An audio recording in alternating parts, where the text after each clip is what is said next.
지난 시간에 살펴본 39장이 보디발의 집에서 노예로 살아가던 요셉의 삶을 소개하는 대목이라면 오늘 본문 40장은 감옥에서 죄수로 살아가는 이 요셉의 삶을 소개하고 있습니다.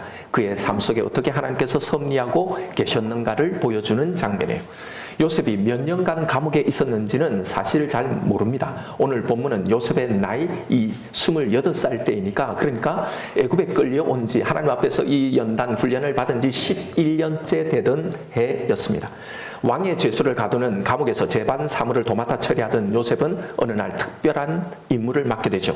애굽의 고위 관료 두 사람이 이 감옥에 수감되는데 바로의 음식을 주관하던 떡 관원장과 술 맡은 관원장이 잡혀온 겁니다. 이 직책은 단순히 바로의 음식을 만드는 요리사 이 정도의 일이 아닙니다. 독살이 횡행하던 시절에 왕이 가장 신뢰하는 자에게 바로 이 일을 맡기게 되었는데요. 그러니 이들은 바로의 가장 최측근으로 권력의 실세라고 할 수 있는 사람들이죠. 요셉은 이들의 수종을 들게 되는데 그런데 어느 날 이들은 각각 자신의 꿈을 꾸고 그 꿈 때문에 근심하게 됩니다. 당시의 사람들은 꿈에 대한 특별한 인식을 가지고 있었는데요. 꿈이란 신들이 인간들에게 길흉을 미리 알려주는 선물이라고 생각했기 때문입니다. 그래서 당시에 이런 꿈을 해석하는 전문가들이 상당히 많았어요. 자신들이 꾼 꿈이 뭔가 의미가 있다는 이 짐작은 되는데 감옥에 갇혀 있으니 이 꿈을 해석할 전문가를 찾아갈 수 없기 때문에 도대체 내가 꾼 이 꿈이 어떤 신적인 계시가 있는 건지를 몰라서 근심하고 있었던 거예요. 이에 요셉은 두 사람의 꿈을 차례대로 해석을 해주는 겁니다. 그러면서 복직하게 될 술 맡은 관원장에게 자신의 억울함을 호소하면서 나를 이곳에서 나가게 해달라고 부탁을 하죠. 3일 후 이 해석 그대로 성취가 됩니다. 이제 요셉에게는 사면복권의 이 소망이 보이기 시작했던 거예요. 그런데 웬걸 복직한 술 관원장은 이 자체 일도 그리고 요셉의 존재도 까맣게 잊었다는 거예요. 그렇게 다시 2년의 이 수감 생활이 계속 이어지게 되었더라라는 게 오늘 본문의 내용입니다. 오늘 본문의 대부분을 차지하는 것은요, 요셉이 꿈을 해석해 주는 장면인데요. 그런데 여기서 성경이 말하려고 하는 핵심은 꿈 자체가 아닙니다. 요셉이 이 꿈을 풀어주는 그런 제주 능력이 있었다 이걸 말해주려는 게 아닙니다. 성경은요, 꿈이나 그 꿈풀이 또 이런 꿈들에는 그것이 가지는 어떤 의미가 있고 여기에 어떤 암시가 있다라는 걸 말하려는 게 전혀 아니란 말입니다. 그런데 성도님들 중에서는 이런 내용들을 보면서 이걸 묵상하는 거죠. 그래서 꿈에 대해 집착하는 분들이 있습니다. 봐라, 이렇게 하나님이 꿈을 통해서 미리 그것을 알려주시고 이걸 해석하게 하지 않았냐? 여기에 이런 꿈에는 다 그런 의미가 있다고 나오지 않냐라는 거죠. 여러분, 꿈에요, 그 어떤 가치도 의미도 부여하지 마십시오. 이게 무슨 의미일까? 무슨 일이 나에게 일어난다는 걸까? 여러분, 이런 생각 자체를 아예 하지 말란 말입니다. 여러분, 꿈을 꿨나요? 아예 다 그건 개꿈이라고 생각하시면 됩니다.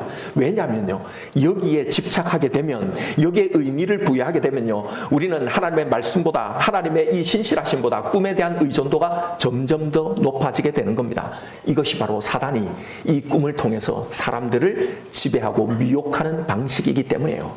어느 날 찜찜한 꿈을 꿨어요. 그런데 진짜 그날따라 사고가 일어난 겁니다. 여러분, 그러면 어떤 생각이 들겠어요? 와, 이거 참 신기하네. 어젯밤 진짜 꿈자리가 뒤숭숭했는데 이런 일이 일어나고 그런 거네. 진짜 이런 일이 일어나네. 여러분, 그러면 다음에 이런 또 찜찜한 꿈을 꾸면 어떨 것 같아요? 이렇게 우리가 묶인단 말입니다. 여러분, 맞다고 혹하는 것, 바로 이것이 사단이 노리는 거예요. 여러분, 성경이 사단이 사람들을 어떻게 미혹한다고 했습니까? 이적으로요, 꿈풀이로요, 사주풀이로, 예언으로요. 그런데 이걸 맞춘 거란 말입니다.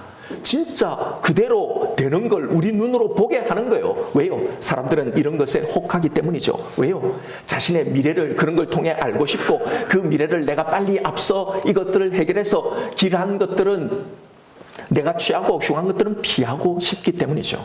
여러분, 이게 하나님의 약속을 받고도 그 무지개 언약을 받고도요, 그 약속을 신뢰하지 못해서 내 미래를, 내 운명을 자기 힘으로 미래를 꾸려가려고 했던 그 인류 초기의 사람들, 이 바벨탑의 죄성이잖아요. 여러분, 내가 꾼 꿈이 무슨 꿈이든 그게 무슨 상관이 있습니까? 여러분, 우리의 삶이 한치 앞을 내다볼 수 없는 불투명 앞에 있을지라도요, 전능하신 하나님의 손에 내 인생 전체가 다 달려 있는 걸 우리는 믿는데요. 여러분, 그런데 꿈이요, 이걸 통해서 우리를 미혹한단 말입니다. 예를 들면 태몽 같은 건요, 얼마나 신기합니까? 임신한 사실도 몰랐죠. 그런데 그 꿈을 꾸고 난 다음에 진짜 임신하는 것을 발견하게 되죠. 여러분, 사단이 우리를 어떻게 미혹시키는지를 보란 말입니다. 맞추는 거예요. 그렇게 되는 거예요. 이런 식으로 하는 거예요. 그런데 실제로 여러분, 태몽이라는 건요, 신기하기도 하지만요, 사실은 여러분, 꿈보다 해몽이라 그러잖아요. 해몽을 가지고 다 거기에 맞추는 겁니다. 다. 사실은 우리의 꿈들을 다 기억해서 이렇게 맞춰보면요, 그렇게 해석을 해보면 태몽이라는 것이 될 수 있는 것이 너무나 많단 말이에요. 지난주에 저는 태몽을 꿨어요. 한 달에 한 번씩 꾼단 말입니다. 다 이렇게 저렇게 맞추면 된단 말이에요. 다 그렇게 우리를 미혹하고 있는 겁니다. 그런데 여러분, 그게 맞았다고, 그게 이루어졌다고, 여러분, 그게 무슨 상관이냔 말입니다. 예, 우리는 아까 말씀드린 한치 앞을 내다보지 못해요. 그러나 우리의 모든 운명이 하나님의 그 보호하심, 그 손 안에 있다는 걸 믿는 거잖아요. 근데 그 하나님은 어떤 분입니까? 나를 위해서 자신의 하나뿐인 아들을 죽이실 만큼 나를 사랑하신 그 전능의 하나님, 그 좋으신 하나님이란 말입니다. 그 하나님이 지금 내 삶을 이끌어 간다는 걸 믿는 거잖아요. 그 하나님이 나를 이끌어 가시는데, 여러분, 그 꿈이 우리 인해서 어떤 일이 일어나고 일어나지 않는 것, 이것 자체가 무슨 의미가 있냐 말입니다. 여러분, 하나님이 내 삶을 이끌어 가신 이 확신 가운데 거하라는 것이 우리를 향한 하나님의 뜻이잖아요. 이거잖아요. 그런데 사단은 바로 이걸 못하게 하려는 거란 말입니다. 꿈에 어떤 의미를 부여하고 그 꿈을 자꾸 신경 쓰이게 만들므로 사단이 노리는 건요, 우리의 심령 안에, 우리의 신앙 안에, 우리의 믿음 안에 하나님의 선하심도, 하나님의 그 신실하신 약속도, 나를 향한 그 계획도, 심지어는 하나님 자체도 없게 만들려고 하는 겁니다. 그러니 내가 너를 영원히 지키고 영원히 보호한다, 영원까지 내가 너를 사랑한다는 이 약속이요, 이 복음의 능력이 아무런 힘이 되지 못하게 만든단 말입니다. 그러니 여러분이 무슨 꿈을 꾸더라도, 그게 어떤 꿈이라도요, 불안해하거나 혹은 괜히 엉뚱한 기대를 가지거나 엉뚱한 일을 하려고 하지 마시란 말입니다. 꿈은 꿈일 뿐, 그 꿈을 완전히 무시하십시오. 그럼 여러분, 구약 성경에 왜 이렇게 꿈의 이야기가, 꿈으로 뭔가를 우리에게 보여주는 이런 이야기들이 많이 나오는가 하실 거예요. 히브리서 1장 1절에 보면 옛적의 선지자를 통하여 여러 부분, 여러 모양으로 하나님이 우리에게 말씀하셨다고 해요. 이 옛적이 뭐예요? 성경이 기록되기 이전에, 그때는 때로는 꿈으로, 환상으로, 우림과 둠빔으로 신기하고 신비한 방법으로 우리에게 말씀하신 적이 있단 말입니다. 그런데 여러분, 그게 왜 주어진 겁니까? 무엇 때문에요? 하나님의 생각과 그 뜻을, 그 계획을 우리에게 알려주려고요. 그런데 여러분, 그 완전한, 그 모든 완벽한, 그걸 통해 알려주고 하는 완벽한 내용이 어디에 게시된 겁니까? 바로 성경 말씀이잖아요. 구약과 신약의 말씀이요. 그래서 여러분, 이제는 하나님 당신의 완벽하고 완전한 계획이 우리에게 다 계시되어졌단 말입니다. 그래서 바로 여기에 1점 휘렉도 더하거나 감하지 말라는 겁니다. 더 필요한 것도 없고 더 빼야 될 내용도 없다는 이 말을 한 거예요. 그래서 이 완벽한 계시의 말씀을 주신 우리에게 더 이상 이런 꿈으로 말씀하지 않는다는 겁니다. 목사님, 어떤 분들의 간증을 들어보면 이런 꿈들이 이런 환상으로 말씀해 주시고 진짜 그렇게 되는 일이 일어났던데요. 그래서 어려움을 피하고 어떤 위기를 모면하는 이런 일들이 일어나던데요. 여러분, 다시 말씀드리지만, 그래서 그게 뭐라는 거예요? 그게 뭐가 중요하다는 겁니까? 결국은 하나님의 뜻대로 다 될 거잖아요. 하나님의 그 신실하심, 그 안에 우리는 결국 하나님이 예정하신 그 길을 가게 될 거잖아요. 우리가 그걸 믿는 것 아닙니까? 그럼 그 꿈이 뭔들, 그 환상이 뭔들, 무슨 꿈을 꿨든, 그게 뭐 어떻게 이루어지든 이게 뭐가 중요하냐 말입니다. 아니 그걸 미리 알고 대비하라고 주신 것 아닌가? 아니에요. 여러분 바울을 보십시오. 사도행전에서 바울이 예루살렘에 올라가려고 하자 그 가는 여정 곳곳마다요. 거기서 기도 많이 하는 사람들, 예언의 은사를 받은 사람들이 다 하나같이 자신이 환상을 받았다, 꿈을 꾸었다, 성령의 감동을 받아서 하는 성령 하나님 이렇게 말씀하시더라 하면서 네가 올라가면 결박당한다, 고난당한다 라고 말하잖아요. 그러면서 올라가지 말라고요. 그때 바울이 뭐라고 말합니까? 나는 주 예수를 위하여 결박당할 뿐만 아니라 죽을 것도 각오하였다는 거예요. 여러분 바울은 그 꿈, 그 환상 그게 신경 쓰지 않는 거예요. 그게 성취되거나 아니거나 아무 상관이 없는 거예요. 거기 가서 내가 무슨 일을 당하든지 무슨 일을 만나든지 결국은 나를 향해 세우신 하나님의 그 뜻, 나를 예루살렘으로 올라가서 가라고 명하신 그 하나님의 계획이 이루어질 거란 이 사실만을 믿는 겁니다. 철저하게 하나님을 신뢰하는 거잖아요. 그렇게 가서 정말 예언받는 그대로 결박당하고 고난을 당합니다. 그런데 그게 뭐예요? 그 맞춘 것이 뭐가 중요합니까? 전혀 중요하지 않는 겁니다. 그 환상대로 그 꿈대로 되든 안 되든 그건 상관이 없는 거예요. 개념치 않는 겁니다. 오직 신실하신 그 하나님만을 믿고 가는 거란 말입니다. 이게 성경이 우리에게 이런 꿈과 이런 것에 대해서 갖춰야 될 요구하는 태도란 말입니다. 그런데 반대로 사단은요, 자꾸 이 꿈이 맞춰지고 어떤 게 이루어지고 어떤 것들이 보니까 이게 이렇게 이루어졌다, 이것들을 통해서 미혹하는 거예요. 하나님의 그 계획을, 하나님을 신뢰하는 것보다도 이 꿈을 신뢰하고 이 꿈을 신경 쓰이게 하고 집착하게 만드는 거예요. 여러분, 하나님만을 온전히 신뢰하는 것, 바로 이런 자세, 이런 믿음을 하나님은 찾으시고 사단은 이걸 어떻게든지 방해하려고 한단 말입니다. 바로 이런 꿈들요, 이런 꿈이 이루어지는 이런 것들을 통해 이걸 보면서 우리가 가지는 태도, 우리의 이 반응을 가지고 말입니다. 여러분 무슨 꿈을 꾼들 당신의 아들을 주실 정도로 우리를 사랑하시는 하나님 아버지가 우리를 이렇게 사랑하는데 여러분 무슨 꿈을 꾼들 그게 무슨 상관입니까? 다시 말씀드립니다. 꿈이 아무리 기가 막히게 맞아 보여도요, 그거 전혀 신경 쓰지 마십시오. 완전히 무시하십시오. 여러분 그게 가장 안전한 겁니다. 여러분 거기에 내가 어떤 의미를 부여하는 그 순간 그 즉시요 우리는 사단에게 걸려든다는 걸 명심하십시오. 그게 무슨 꿈이었든 상관이 없습니다. 우리는 하나님의 선하심 이 보호 아래 있고요, 하나님은 오직 말씀으로, 그리고 그 말씀에 근거해서 성령의 감동함으로 우리를 진실하게 인도하실 것을 믿으면 되는 거예요. 여러분 이제 절대로 꿈 자체를 진지하게 이야기하지 마십시오. 그냥 신나는 재미있는 꿈을 꿨다, 스릴 있는 꿈을 꿨다, 그리고 넘어가는 거예요.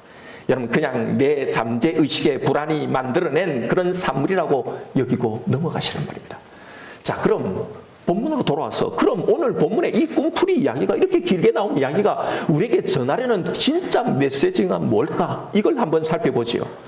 꿈 때문에 근심이 가득한 이 두 사람에게 요셉은 자신 있게 말합니다. 해석은 하나님께 있지 아니하니까 나에게 말해보소서. 여러분 얼마나 당당한 말인가요? 이런 자신감이 어디서 나왔을까요? 아마 지난 이 11년간의 이 고난의 시간을 통해 요셉이 이렇게 많이 성장했던 것 같습니다. 이것은 모든 것이 하나님의 손에 달려있음을 통달한 믿음의 발언이니까요. 그런데 요셉의 발언이 여기까지면 얼마나 좋았겠습니까? 그 다음 구절이 문제예요. 그런데 기껏 호기롭게 해석은 하나님께 있지 아니합니까? 나에게 말해보소서 말하면서요, 거침없이 꿈을 해석해 주었던 이 요셉은 그 다음 말에 완전히 돌변하는 거예요. 14절을 보십시오. 당신이 잘 되시거든 나를 생각하고 내게 은혜를 베풀어서 내 사정을 바로에게 아뢰어 이 집에서 나를 건져 주소서. 당신이 잘 되거든 나를 도와달라는 겁니다. 여러분 이 말을 어떻게 이해할까요? 바로 직전에 하나님께서 다 해석해 주실 거니 걱정하고 하지 말고 말해보라고 하던 이 믿음의 호기는 다 어디로 갔냐 말입니다. 가만히 생각해 보면 여러분 술 맡은 관원장 입장에서는 이 말이 얼마나 우습게 들린 말이겠습니까? 아니 해석은 하나님께 다 있다며 그러면 네 운명도 다 알 것 아니냐, 그거 하나님께 물어보고 도와주라면 되지 왜 나에게 이걸 도와달라고 그러냐, 이런 말을 하겠죠. 이런 마치 지금 이 상황 이런 거예요. 유명한 어떤 대학 입시 강사가요 모든 걸 쏙쏙 들여다보는 부채도사를 찾아가서 자신의 미래를 묻는 겁니다. 내가 어떻게 될지. 그랬더니 부채도사가 걱정하지 말라고 내가 다 들여다본다고 그래 놓고는 이야기하는 거예요. 우리 아들이 지금 고3인데 한 3등급쯤 되는데 인서울 하려면 어떻게 어느 대학에 어떤 과를 지원해야 되겠느냐라고 묻는 거랑 똑같은 거잖아요.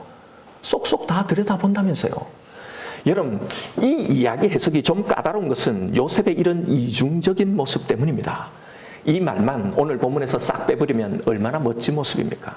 많이 깎이고 다듬어졌지만 아직 훈련을 덜 받아서 아직은 온전히 하나님을 신뢰하지 못해서 그런 겁니까? 그래서 이 부족한 부분을 채우기 위해서 2년간의 이 수감 생활이 더 필요했던 걸까요? 여러분, 요셉은 왜 이런 말을 했을까요? 이 사건은 과연 뭘 전달하기 위해서 기록된 것일까 하는 겁니다. 우리는 먼저 요셉의 말을 다시 한 번 더 찬찬히 주목해 살펴볼 필요가 있습니다. 사실 이 14절 이 말씀은요, 매우 복잡하게 되어 있는 말씀입니다. 14절을 다시 보세요. 당신이 잘 되시거든 나를 생각하고 내게 은혜를 베풀어서 내 사정을 바로에게 아뢰어 내 집에서 나를 건져주소서. 자, 이건 우리말 번역이요. 이게 번역 성경이 가지는 한계입니다. 우리말 성경을 보면 이 구절을 아무리 수십 번, 수백 번 봐도 요셉이 이 말의 의도를 전혀 알 수가 없습니다. 아니, 오히려 잘못 해석하게 되지요. 이것은 영어 번역본도 마찬가지입니다. 왜냐하면 지금 요셉의 이 말에는요, 시제가 들어있는데요. 번역 성경의 시제와 히브리 원문 성경의 시제가 다르다는 사실입니다. 이건 번역이 잘못되었다는 말이 아니라 시제 체계가 아예 둘이 다르다는 겁니다. 현대 모든 언어들의 시제는요, 크게 과거, 현재, 미래로 나뉘죠. 그런데 성경 기록에 사용된 이 고대 히브리어의 이 시제는요, 두 개뿐입니다. 완료와 미완료요. 즉 이미 완료된 일, 이미 이루어진 일과 아직 이루어지지 않은 일, 이 두 가지로 모든 시대를 다 표현하는 거예요. 왜 히브리어 시제는 이 둘로만 나뉠까? 히브리 사람들의 생각에는요, 이 세상의 모든 일은 딱 두 가지로 구분된다고 생각하는 겁니다. 그들은 하나님을 믿잖아요. 하나님 안에서는 이미 이루어진 그 일과 그리고 아직 이루어지기를 기다리는 이 일, 이 두 가지뿐이라는 이 개념입니다. 어째서요? 하나님의 약속, 하나님의 말씀은 반드시 이루어질 것이기 때문에. 그러니 모든 이 땅의 일들, 일어나는 모든 일은 그 약속대로 이미 이루어져 있는 일, 그리고 나머지는 뭐예요? 그 나머지는 앞으로 이루어질 일이라는 이 생각 때문이에요. 하나님의 이 시간 안에서는 당신의 모든 말씀이 사실은 다 이미 이루어져 있는 거예요. 그런데 우리는 시간의 한계 속에 살아가기 때문에 이미 이루어진 일을 보든지 아니면 아직 이루어질 그 일을 기다리며 살아가든지 이 두 시제 안에, 시간 안에 있다고 생각하는 거예요. 14절에 요셉의 말은요, 사실 여기에 두 가지 시제가 들어 있습니다. 네, 완료형으로 되어 있어요. 완료형이란 말은 요셉은 사실 이 일이 이미 이루어진 것으로 말하고 있다는 거예요. 여러분, 이상하지 않습니까? 지금 요셉이 한 14절에 이 말은 아직 일어나지 않은 일입니다. 그러니 미완료로 쓰여야 되죠. 술 관원장이 아직 복직되지도 않았고 더군다나 요셉은 앞으로 2년간이나 더 감옥에 있어야 합니다. 그런데 요셉의 말은요, 이미 이것이 이루어진 것으로 말하고 있단 말입니다. 이것은 이 말에 담긴 요셉의 의도가 완전히 180도로 달라지는 중요한 포인트입니다. 믿음 없는 비굴한 청탁이냐 아니면 완전한 믿음에서 나온 말이냐, 이 해석이 달라진단 말입니다. 원문은 그대로를 직역하면 이런 말입니다. 당신이 잘 될 때, 이건 미완료로 되어 있어요. 여러분, 한 문장에 두 가지의 시제를 쓰는 게 매우 특이하죠. 당신이 잘 될 때, 그런데 그 다음 말은 다 완료형으로 되어 있습니다. 그 미래에 당신은 내 생각이 날 것이고 그리고 바로에게 나를 건져내도록 시킬 것이다 라고요. 14절의 끝에 말을 보십시오. 바로에게 아뢰어 이 집에서 나를 건져주소서. 우리말 성경은 요청으로 되어 있지만 원문은 선언이에요. 여기에는 사역형으로 되어 있습니다. 누군가에 뭘 시키다.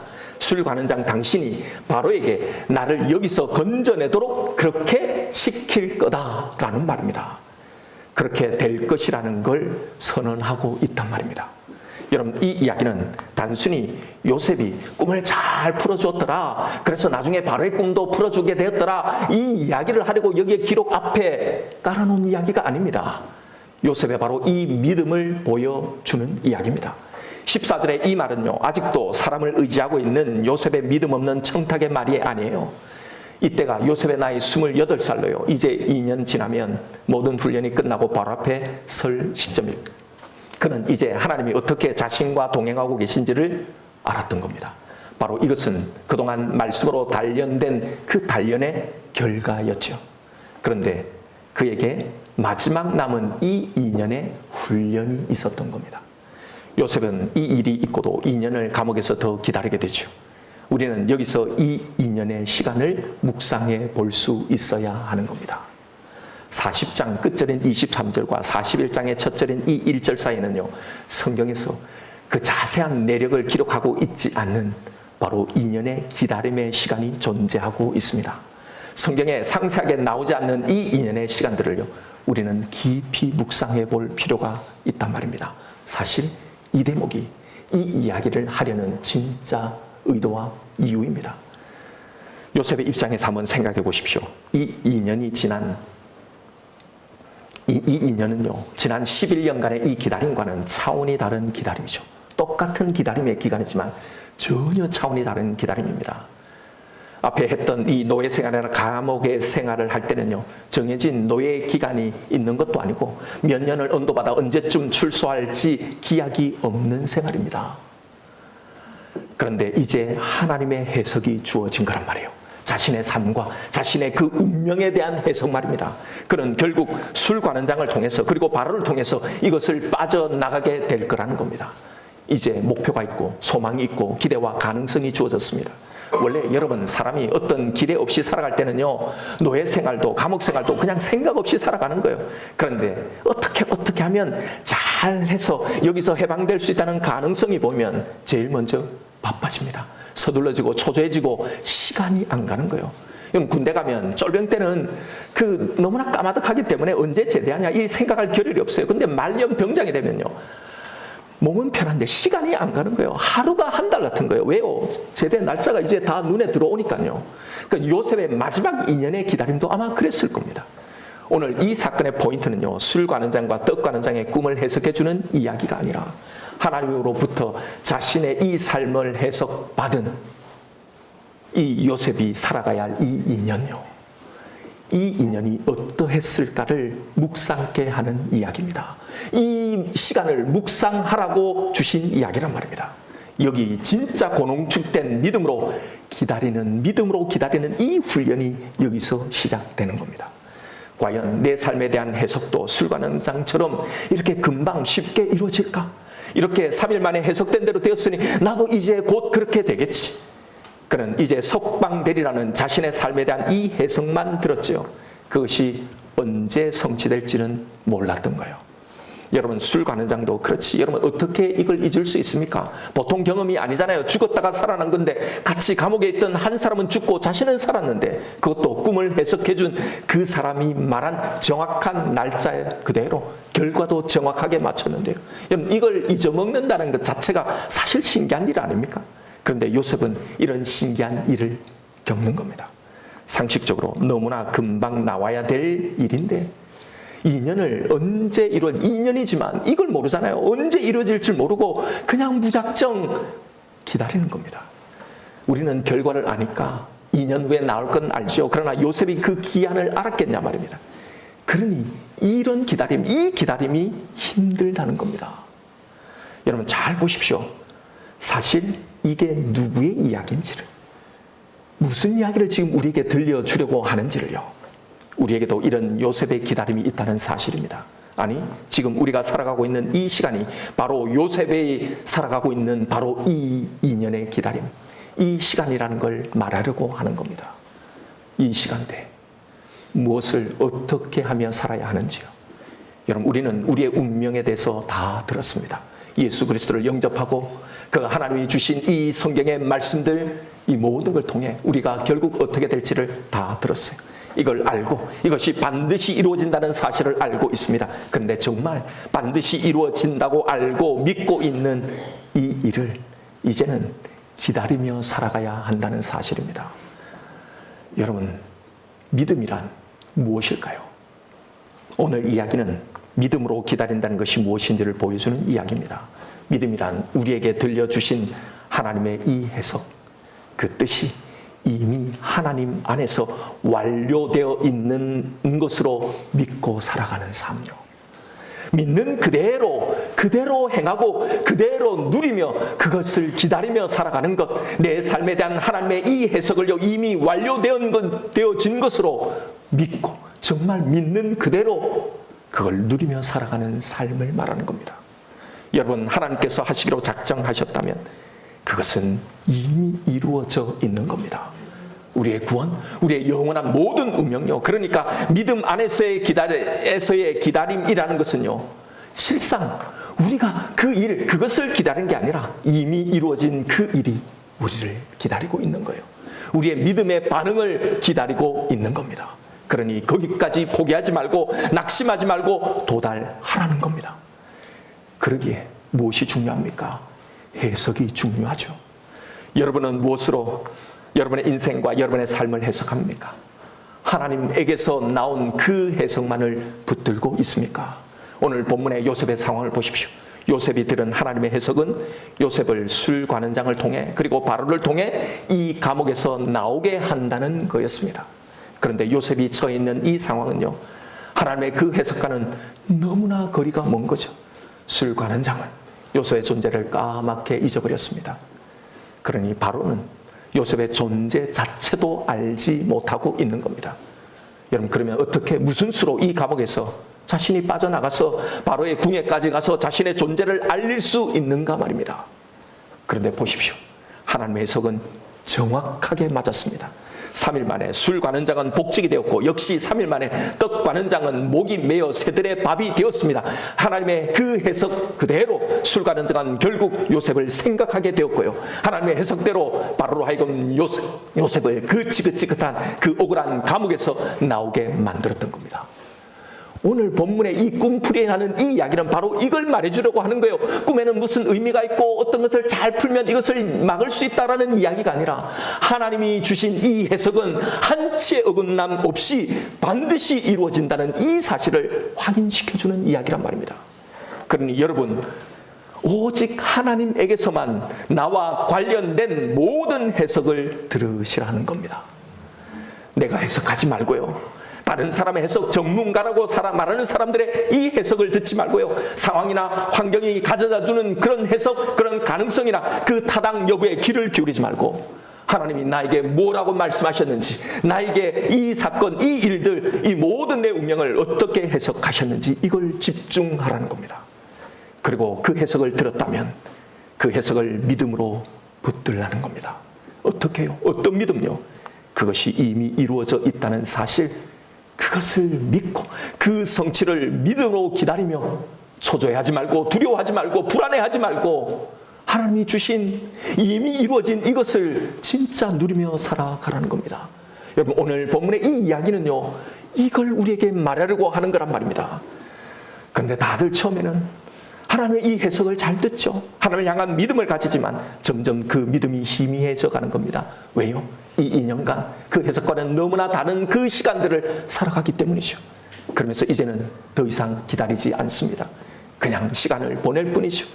아, 그래, 죽어서 천국 가면 됐지. 지금은 고통스럽지만, 지금은 어렵지만, 지금은 너무 우울하지만 죽어서 천국 가면, 그리고 그 시간을 하나님이 우리에게 복으로 주신 이 시간을요, 복음의 능력을 누리라고 주신 이 시간을요, 이미 너에게 완성된 것을 믿고 그렇게 누리라고 주신 이 시간을요, 이렇게 우울한 마음으로 침체로 체념으로 보내며 살아가는 거예요. 여러분, 믿음의 기다림과 그냥 살아가면며 시간을 보내는 것은 전혀 다른 겁니다. 똑같이 교회 나오고 신앙생활하고 기도하는 것 같지만 이건 전혀 다른 거란 말입니다. 하나님이 분명 이것을 통해 뭔가를 나에게 지금 행하시고 이 시간들, 이 훈련을 통해 반드시 하나님은 나에게 선한 것으로 갚으실 것이라는 이 이미 완료된 이 사실을 믿고 하나님의 그 때를 기다리는 것과 하나님을 향한 아무런 기대와 그런 믿음 없이요, 지금 이 생활이 나를 죽일 것 같고 나를 망하게 하고 나를 끝장낼 것 같은 그런 두려움과 그런 우울함과 그런 무기력과 그 체념으로 그 시간을 보내는 것은 다르다는 겁니다. 바로 성경은 이 이야기를 하려고 하는 거예요. 너희들이 하나님으로부터 받은 이 해석, 이걸 다 알고 살아가는 이 땅의 이 인연의 이 시간을 내가 너를 부를 때까지 너는 어떻게 살아야 하는지를 보여주는 겁니다. 네가 가져야 될 믿음이 무엇인지를요. 여러분, 성경은 요셉의 이 2년의 기다림을 통해 바로 이 말씀을 하고 계신 겁니다. 지금 너의 그 기다림이 이런 체념과 우울과 무기력의 시간, 그냥 그렇게 그냥 살아가는 시간인지, 아니면 진정 나를 향한 이 믿음을 가지고 기다리는 기다림인지를 확인해 보라고 말입니다. 너는 지금 어떤 신앙의 삶을 살아가고 있는지를요. 여러분, 이것이 요셉의 이 만 2년의 기다림의 시간을 가지고 우리에게 들려주고 있는 메시지란 말입니다. 나를 기다리는 너희의 기다림이 바로 이런 기다림이 되어야 한다는 하나님의 음성이란 말이에요. 해석은 하나님께 있지 아니하니까.